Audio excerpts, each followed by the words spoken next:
فیصلے ہوتے ہیں شریفوں کے گھر پہ جو کہ ہمارے اوپر. تو اس لیے وہ سیکنڈ فیز ہے. پہلا فیز یہ ہے کہ الیکشن ڈیٹ دی جائے. جی وہ سیکنڈ فیز ہے. جی جیسے کل آپ نے ایک فلیکسیبلٹی کا مظاہرہ کیا اور آپ نے کہا کہ ہم مذاکرات کے لیے جا سکتے ہیں لیکن کنڈیشنلی. تو اس مذاکرات کی جو کنڈیشن ہے اس میں ویسے بھی امکان ہے کہ واپس اسمبلی میں جایا جائے اور اسمبلی میں جا کر اس مذاکرات کے سلسلے کو آگے بڑھایا جائے. دوسرا آپ نے جیسے کہا کہ لوگوں میں غصہ تھا, باقی ہم نے دیکھا ہے 25 تاریخ میں وہ وہاں پر تھا, غصہ ہم نے دیکھا کس قسم کا تھا.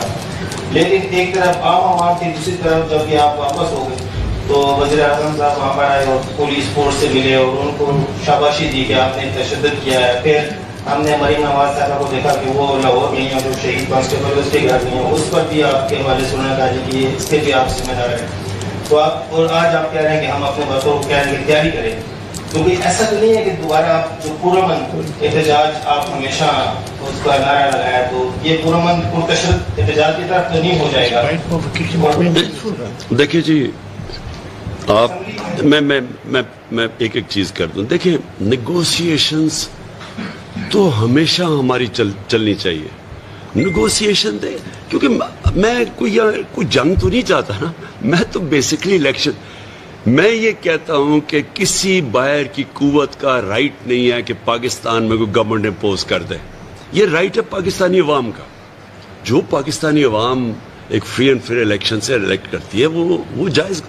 تو میرا تو جس طرح بھی ہم ادھر تک پہنچ جائیں فری اینڈ فیئر الیکشنز کی طرف, میں ہر قسم کی نیگوسیشن کے لیے تیار ہوں.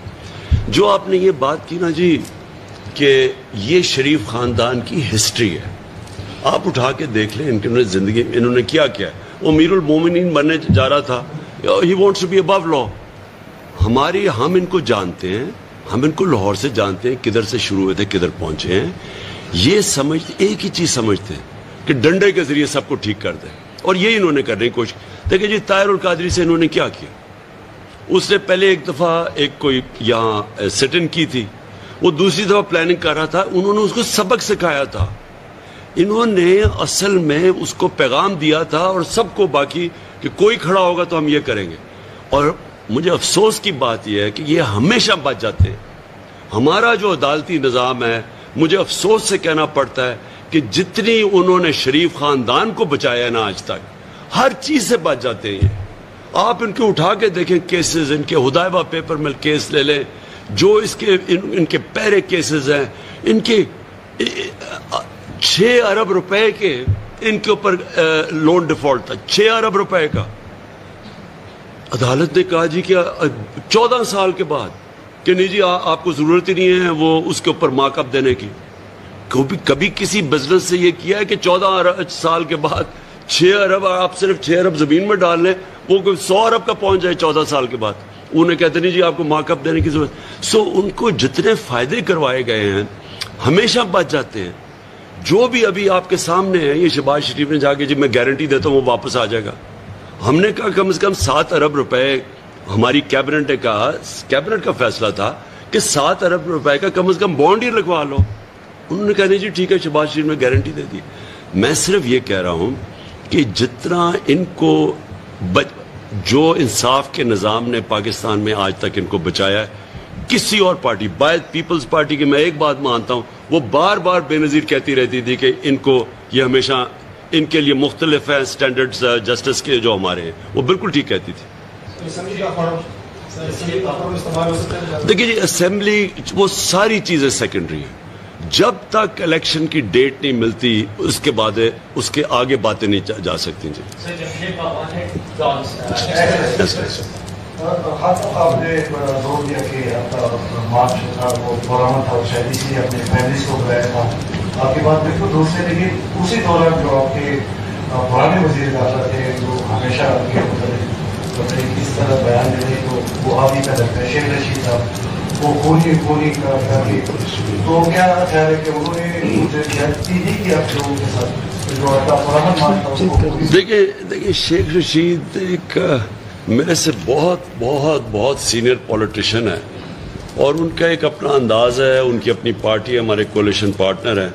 لیکن میں تو اپنا ہی کہہ سکتا ہوں نا, وہ تو ان سے پتہ نہیں ان کا خون کس طرح, وہ شاید ان کو شریفوں کو تو خیر ان کے ساتھ بڑی دیر تک رہ چکے ہیں, وہ شاید ان کو جان کے یہ سوچتے ہوں گے.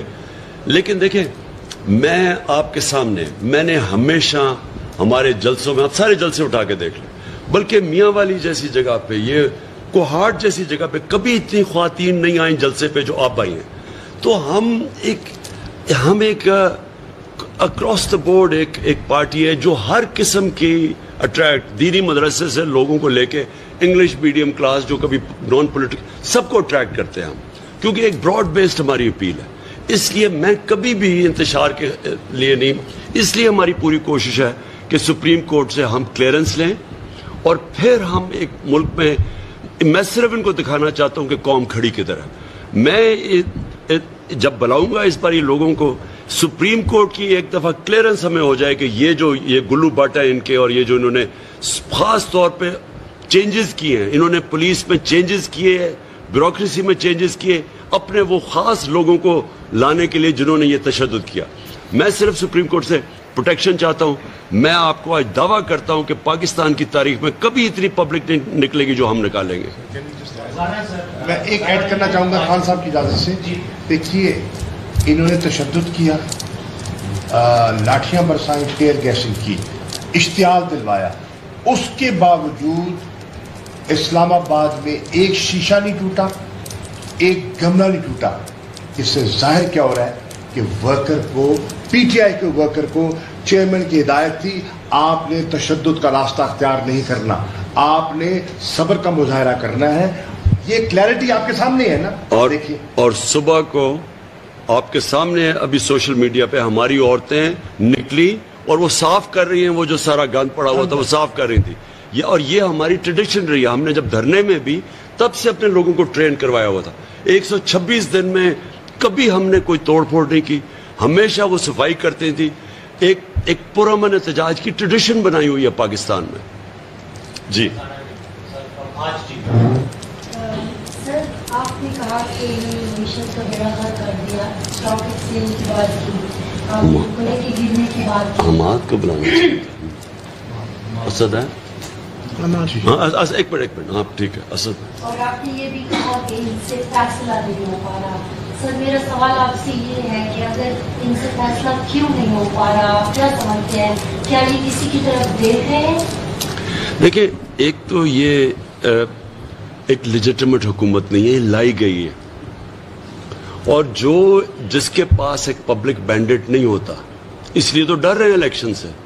ان کو پتا ہے کہ ان کے پاس پبلک مینڈیٹ نہیں ہے. تو یہ ان کے لیے جب آپ کے پاس مینڈیٹ نہ ہو اور کوئی لے کے آیا ہو آپ کو, تو وہ پھر آپ اسی کی طرف دیکھتے ہیں. یہ جو انہوں نے آئی ایم ایف کی بات مان کے پٹرول مہنگا کر دیا ہے اتنا, اور ڈیزل مہنگا کر دیا ہے, اور روس سے جو حماد اظہر کو میں نے خاص بلایا, انہوں نے ڈیل, انہوں نے تو بلکہ اب لیٹر بتایا جو ہماری امریکیوں سے, روسیوں سے ڈیل چل رہی تھی. تو جب وہ ان کے ڈر سے نہیں کرتے تو ان کے پاس کوئی حکومت کرنے کی کوئی, ان کے پاس وہ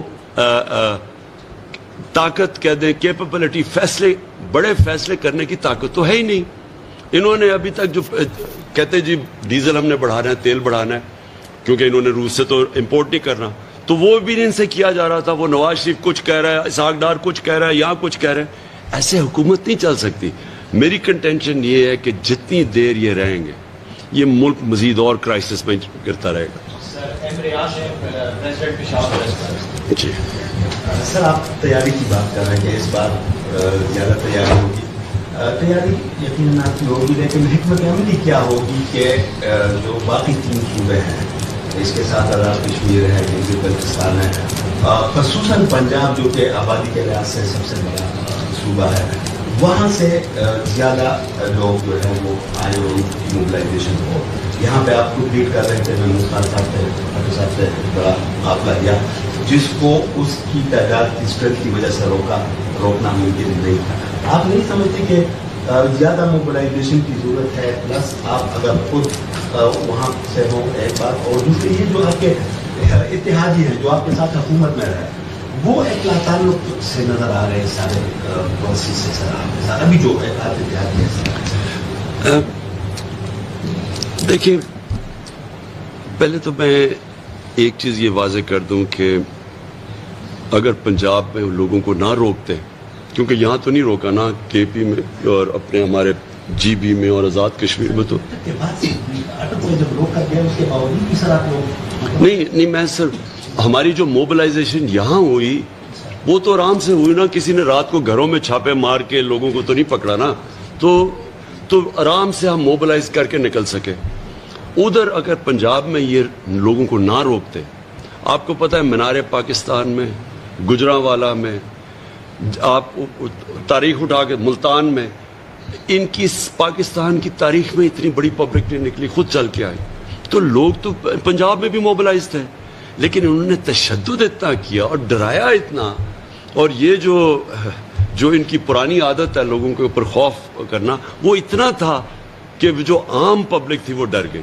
تو اس لیے جس طرح میں نے کہا کہ آج ہم منڈے سے لیگل ایکشن جائیں گے سپریم کورٹ میں. جی اور سر ہزاروں کے حساب سے ہمارے ورکرز تھے، 4000 تو ہمارے ورکرز انہوں نے اریسٹ کیے ان دی فرسٹ. جی ابھی ہیں یہاں پہ اور وہ ہے پشاور پریس کلب کا پریزیڈنٹ باڈی ہے، مور دین 600 جرنلسٹ کے، اور یہاں پہ جو ہے سر محمود خان صاحب کی قیادت میں صوبائی حکومت کے ساتھ جو ہماری ورکنگ ریلیشن شپ ہے وہ آئیڈیل، مطلب اس کی ویلفیئر کیا وہ آپ یہاں پہ ہے سر. تو اور لگتا یہ ہے کہ اس بار بھی آپ یہیں سے جائیں گے، تو ہماری ریکویسٹ ہوگی کہ اگر آپ کے پاس کوئی time who meet the press میں ہم آپ کو. جی میں صرف آخری اپنا کویشچن لے، صرف میں چاہوں گا مراد تھوڑی سی ڈیٹیلز بعد میں دے دینا، بعد میں ڈیٹیلز دے دینا، تاکہ آپ کو معیشت کو ذرا صرف موٹی چیزیں ضرور لکھ لیں، یہ جو حالات 6 ہفتے سے میں.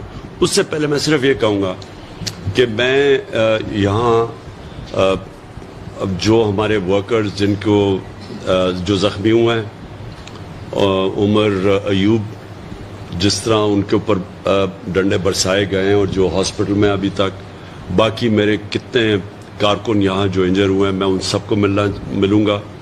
جن سارے یہاں کارکنوں نے اچھا کام کیا ان کو مل رہا ہوں. پنجاب میں پنڈی، اسلام آباد میں، کیونکہ بڑے لوگ زخمی ہوئے ہیں اس کے اندر، تو میں نے ان ساروں کو ملنا ہے.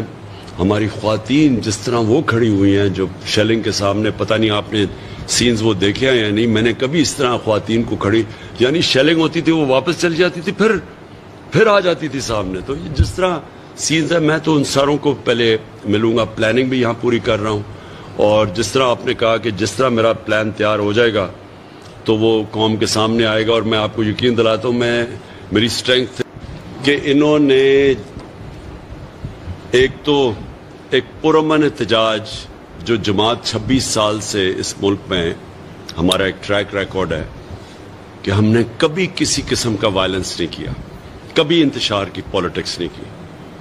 ہمارے اوپر کئی دفعہ بڑا پریشر تھا جب ہم کراچی میں شروع کی، پارٹی بنائی کہ جی کراچی میں ان دنوں میں MQM کا دور تھا اور وہاں دہشت گردی بہت تھی. ہمیں لوگوں نے کہا کہ جی اگر آپ اپنے ایک ملیٹنٹ ونگ پارٹی میں نہیں بنائیں گے تو آپ کی پارٹی کراچی میں نہیں بن سکتی. اور سارے پارٹیز کے ملیٹنٹ ونگز تھے جو وہاں اس وقت کراچی میں تھی. ہم نے واحد پارٹی تھی جس سے فیصلہ کیا کہ ہم کسی قسم کا ملیٹنٹ ونگ اس لیے نہیں بنائیں گے کیونکہ ایک دفعہ جب آپ اپنی پارٹی کے اندر یہ ڈال دیتے ہیں ملیٹنسی، تو وہ پھر پارٹی کے اوپر ٹیک اوور کر جاتی ہے. تو کیونکہ ہم نے ہمیشہ اپنے آپ کو ایک ڈیموکریٹک پارٹی سمجھا، تو اس لیے جو ایک پرامن احتجاج، اور میں ریپیٹ کرتا ہوں کہ یہ احتجاج کس چیز کا تھا، میں اپنی قوم کو بار بار یہ ریمائنڈ کرواتا رہوں گا کہ باہر کی سازش ثابت ہو گئی. سارے ہمارے فورمز میں، کیبنٹ کے اندر، نیشنل سیکورٹی کونسل کے اندر، پریزیڈنٹ نے باقاعدہ وہ مراسلہ سپریم کورٹ کے چیف جسٹس کو بھیجا انکوائری کے لیے. جب ثابت ہو گیا کہ باہر سے انٹرفیرنس کی گئی، مداخلت کی گئی، پاکستان کے ایک انٹرنل افیئر نو کانفیڈنس کو کامیاب کرنے کے لیے ایک 22 کروڑ قوم کے سٹنگ پرائم منسٹر کے خلاف صرف اس لیے کہ وہ ایک آزاد فورن پالیسی چاہتا تھا کہ اپنے ملک کے جو فورن پالیسی تھی اس کا فائدہ اپنے ملک کے لوگوں کو ہو، پھر دوسری کسی اور قوم کے لیے اپنی فورن پالیسی ہو. اس وجہ سے یہ ساری بیرونی سازش ہوئی. اور میں آج اپنی قوم کو بتانا چاہتا ہوں کہ زیادہ ٹائم نہیں لگا آپ کے سامنے، صرف 6 ہفتے لگے ہیں آپ کو سمجھ آنے میں کہ میں کیا کوشش کر رہا تھا. اور یہ جو غلام جو انہوں نے ہمارے اوپر ایک امپورٹڈ حکومت، ایک غلاموں کو مسلط کیا ہے، یہ اب آپ کے سامنے 6 ہفتے نہیں گزرے کہ 30 روپے انہوں نے قیمتیں بڑھائی ہیں تیل کی، ڈیزل اور پٹرول کی. جبکہ ہندوستان کیونکہ آزاد فورن پالیسی ہے، اس کے باوجود کہ وہ امریکہ کا اسٹریٹجک ایلائی ہے، انہوں نے اپنی قیمتیں کم کر دی ہیں. میرے خیال میں 25 روپے لیٹر، مجھے ایگزیکٹ پتہ نہیں، انہوں نے کم کر دی ہیں کیونکہ انہوں نے روس سے تیل 30% کم پہ امپورٹ کیا، جو ہم نے روس سے نیگوشیٹ کر لیا تھا. حماد اظہر جو پیٹرولیم منسٹر ہے، انہوں نے خط اپنا دکھایا ہے کہ ہم نے ان سے 30% کم پہ، یعنی ہم نے ان کو ڈسکاؤنٹ پہ ان سے تیل لینے کا معاہدہ کر لیا تھا. تو انہوں نے امریکن پریشر پہ اور پھر انہوں نے IMF پہ پریشر ڈالا، قیمتیں انہوں نے اس کی وجہ سے بڑھا دی. یہاں IMF نے پریشر ڈالا کہ آپ قیمتیں بڑھائیں پٹرول اور ڈیزل کی. اور پھر جدھر سے ہمیں سستا تیل مل سکتا تھا، وہ امریکنوں کے خوف سے، اپنے آقاؤں کے خوف سے انہوں نے وہ تیل نہیں لیا جو ہندوستان نے لیا. جبکہ ہندوستان ایک اسٹریٹجک ایلائی ہے امریکہ کا، اس کے باوجود انہوں نے سستا تیل لیا اور آج اپنے قوم کو فائدہ پہنچائے. یہ ہے فرق ایک آزاد فورن پالیسی کا، ایک غلامانہ فورن پالیسی کا، جس کی وجہ سے انہوں نے یہ میرے خلاف سازش کی. اس مراسلے میں لکھا ہوا ہے کہ عمران خان روس کیوں کیا، لکھا ہوا ہے اس کے اندر انہوں نے. اور دوسری وجہ ہمارے پروٹیسٹ کی یہ تھی کہ ایک یہ کہ ہم کسی قسم ہم آزاد لوگ ہیں، ہمارا ملک بنا تھا لا الہ الا اللہ کے نام پہ. ہمارا نعرہ وہ یہ تھا کہ ہم سوائے اللہ کے کسی کے سامنے نہیں جھکتے. یہ ضروری نہیں ہوتا کہ بت کے سامنے جھکنا شرک ہے، یہ آپ خوف کے بت کے سامنے بھی شرک ہے، لالچ بھی شرک ہے. آپ جب بھی کسی سے ڈر کے اپنے ضمیر کو بیچتے ہیں، یہ سب شرک ہے. تو ہم تو اس کو کبھی مانیں گے نہیں، اس امپورٹڈ حکومت کو. اور اس لیے ہمارا پروٹیسٹ ایک وجہ یہ تھی. اور دوسرا پروٹیسٹ اس وجہ سے تھا کہ یہ وہ حکومت ہے جس میں 60% لوگ ضمانت پہ ہیں. یہ اس ملک کے کرپٹ ترین لوگ ہیں.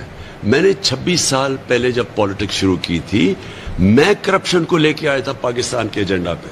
میں نے ان دونوں کو جوائن کر سکتا تھا. میرے لیے تو بڑا آسان راستہ تھا، میرا تو بڑا نام تھا. میں تو چاہے پیپلز پارٹی جوائن کر لیتے یا نون لیگ، اگر مجھے شوق ہوتا پاور لینے کا. میں نے تب کہا کہ دونوں کرپٹ ہیں. کوئی لوگوں نے کہا جی بیوقوف ایسے پالیٹکس نہیں آتی جی، ایک سے دوستی کر کے یا دوسرا. میں نے کہا یہ دونوں کرپٹ ہیں 26 سال پہلے. اور یہ لوگ اتنی جد و جہد کے بعد جب ہم ان کو شکست دی دونوں کو، اور جب ہم اقتدار میں آئے، تو یقین کریں کہ ان کے اوپر جو کیسز تھے وہ سارے پرانے کیسز تھے. ہم نے نہیں بنائے کیسز، ہماری گورنمنٹ نے کیسز بنائے، سوائے وہ مقصود چپڑاسی کے اور FIA کے کیس، شہباز شریف کے اوپر اور TT کا کیس. باقی سارے ان کے کیسز ان کے اپنے دور کے کیسز ہیں. تو وہ کیسز بھی ان کی اتنی پاور تھی، اتنا ان کا انفلوئنس تھا مافیا کا، ان کی اتنی پینیٹریشن تھی پاکستان کے انصاف کے نظام پہ کہ وہ کیسز ہی نہیں ختم ہوتے تھے، وہ چلتے جاتے تھے آگے، کبھی بیل ہو جاتی تھی. اور اب یہ اگر سمجھتے ہیں کہ ان سزا یافتہ لوگ، جو کہ وہ سب سے بڑا سزا یافتہ جو مجرم ہے پاکستان کا، جو یہاں سے بھاگا ہوا ہے، وہ وہاں سے بیٹھ کے فیصلے کرے گا پاکستان کے، اس سے سارے بھاگے جاتے ہیں، اس سے اس ملک کے فیصلے کروانے کے لیے. اور دوسرا باپ بیٹا دونوں سزا ہونی تھی ان کو. یہ جو 24 ارب روپے FIA کے کیسز کے اندر، ان کو سزا ہونے کا ٹائم تھا، کیسز کھینچتے رہے 1 سال تک. ان کو